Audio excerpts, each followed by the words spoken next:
Hi there. Today we're gonna talk about a small hand pump.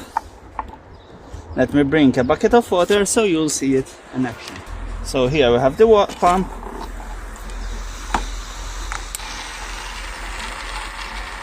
And here we have the water. I know it's not a much. If the water was a bit deeper, it would go even faster, with a faster speed. But it's enough when you have to collect some low-lying water. The battery seems to be a bit dead also, but it's doing its job fine. So let me tell you how this works. I'm gonna pause it. That's it. So let me show you. Here we have a small propeller. Maybe you can see it swirling around. Okay.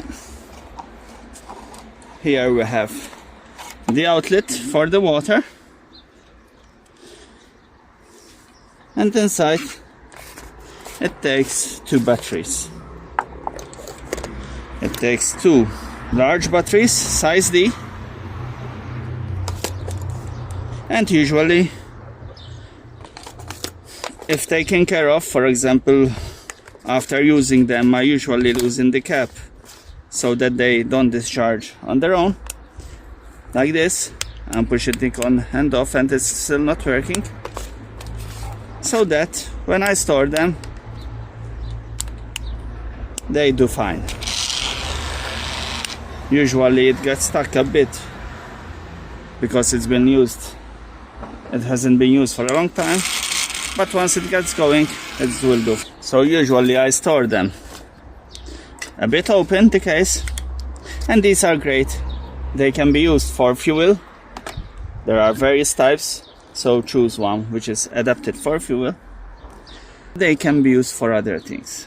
For example, emptying a small container from water, or filling up jerry cans with water. Okay, hope you enjoyed this video.